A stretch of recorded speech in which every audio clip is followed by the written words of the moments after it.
Engineering series के पिछले episode में आपने देखा कैसे वोल्टेज इलेक्ट्रॉन्स को आगे बढ़ने में मदद करता है और क्यों लो प्रेशर क्रिएट किए बिना करंट फ्लो पॉसिबल नहीं, और कोई डिवाइस कैसे अपने मतलब के लिए वोल्टेज का इस्तेमाल करता है। और अब आगे रेजिस्टेंस, एलिमेंट की ऐसी प्रॉपर्टी जिसके रहते वोल्टेज को कुछ ज्यादा ही इलेक्ट्रिकल प्रेशर लगाना पड़ता है करंट को फ्लो करवाने के लिए।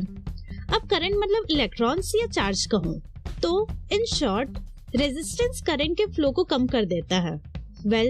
कैसे किसी मटेरियल की केमिस्ट्री उसके रेजिस्टेंस पे असर डालती है and why all this happens, but as always before knowing that take a deep breath, sit, relax and enjoy this show.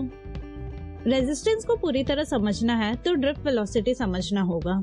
Periodic table में सभी एलिमेंट अपनी कुछ खास प्रॉपर्टी की वजह से रखे गए हैं, जिनमें से एक है उनकी electrical property. Let's have a closer look on copper element. Copper wire में रखे फ्री इलेक्ट्रॉन्स रूम टेम्परेचर पे जाते ही एक दूसरे से टकराने लगते हैं। ऐसे टाइम पर अगर उनके अक्रॉस इलेक्ट्रिक फील्ड क्रिएट होती है, यानी बैटरी के पॉजिटिव एंड नेगेटिव टर्मिनल्स, तो उनके मूवमेंट में कुछ खास चेंजेस देखने को मिलता है।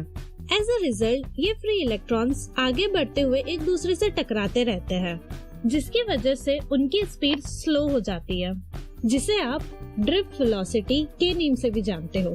ड्रिफ्ट वेलोसिटी यानी इलेक्ट्रॉन्स के फ्लो होने की एवरेज वेलोसिटी आपस में कोलाइड होते हुए, और सभी एलिमेंट्स में ये ड्रिफ्ट वेलोसिटी अलग होती है, जिस कारण करंट को रोकने की एबिलिटी अलग अलग एलिमेंट्स में अलग अलग की होगी, जिसे हम रेजिस्टेंस नेम से जानते हैं।